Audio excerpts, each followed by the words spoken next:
Morning students, welcome in CLPS online classes. Dear students, हमारा जो topic चल रहा है, हमारा टॉपिक है packaging of DNA helix.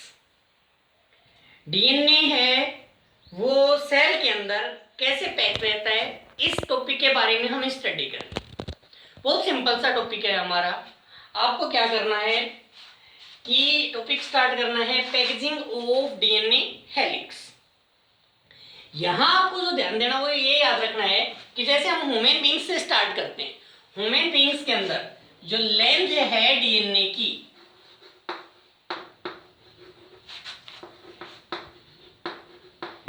Is about 2.2 metre और जो डायमीटर है न्यूक्लियस का जो साइज है इसके साइज से बहुत ही स्मॉल होता है। वो है न्यूक्लियस का जो साइज है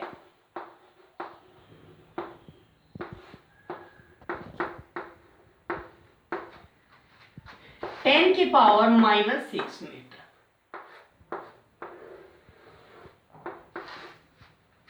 यहां दो वर्ड आपको थोड़े से क्लियर करने हैं इस टॉपिक को करने के लिए कि अप्रोक्सीमेटली जो लेंथ है ह्यूमन बींग्स के DNA की वो 2.2 मीटर है और न्यूक्लियस का साइज जो डायमीटर है वो 10⁻⁻⁶ मीटर है। इतनी स्मॉल साइज के अंदर इतनी लेंथ का DNA कैसे रह पाता है, कैसे पैक होता है, वो हमारा ये टॉपिक है। That means highly coiled form में ये रहेगा। इसके लिए अब आप दोनों कैटेगरीज में करें सेल में। जैसे पहला हम करते हैं प्रोकैरियोट्स।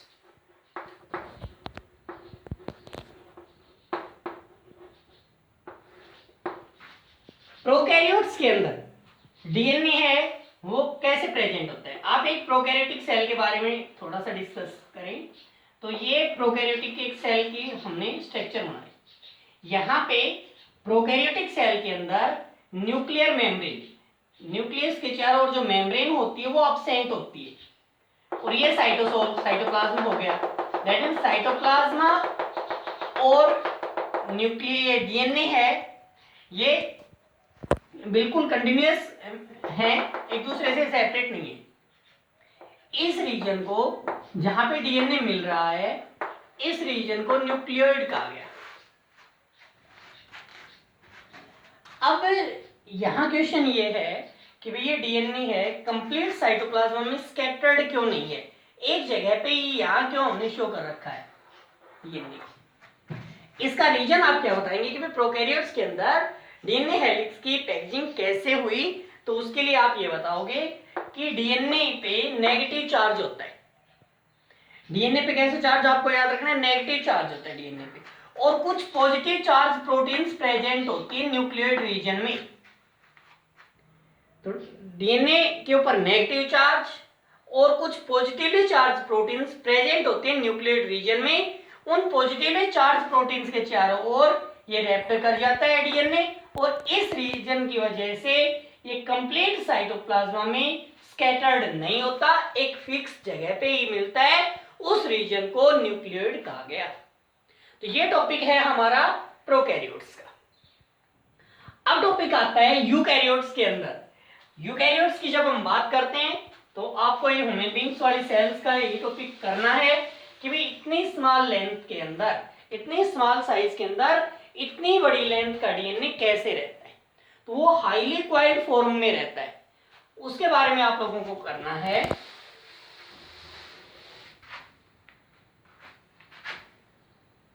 जैसे अपने पास हम स्टार्टिंग करते हैं, ये न्यूक्लियस है। इस न्यूक्लियस का साइज 10⁻⁻⁶ मीटर और इसके अंदर 2.2 मीटर लेंथ का DNA कैसे प्रेजेंट होता है। तो आप ये याद रखोगे कि यूकैरियोट्स के अंदर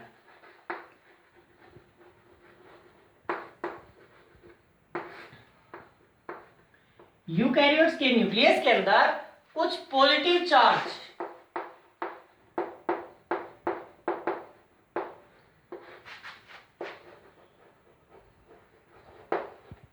चार्ज हिस्टोन प्रोटीन्स होती है।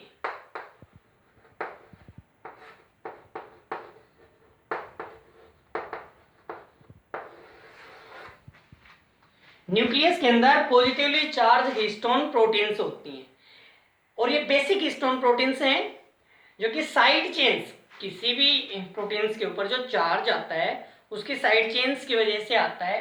हिस्टोन की जो प्रोटीन्स होती हैं वो साइड चेन्स के जो रेजिड्यूज होते हैं आर्जिनिन और लाइसिन, उसकी वजह से इनके ऊपर पॉजिटिव चार्ज होता है हिस्टोन के ऊपर। तो जो हिस्टोन प्रोटीन्स के जो पॉजिटिव चार्ज हैं और डीएनए के ऊपर नेगेटिव चार्ज, तो उसके ऊपर रैप करेगा। यहां आप एक वर्ड याद रखेंगे कि हिस्टोन के 8 मॉलिक्यूल्स मिलके ना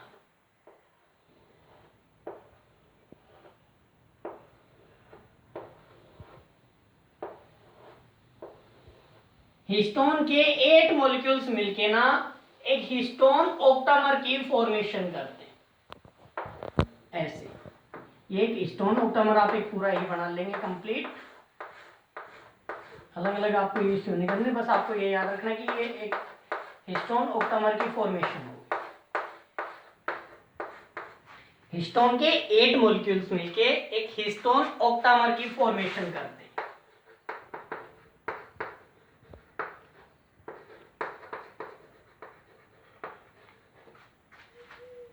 जो ये हिस्टोन ऑक्टामर की फॉर्मेशन हुई, इसके चारों ओर अब ये जो डीएनए है, जो क्रोमेटिन फाइबर है, ये ऐसे रैप्ट करेगा।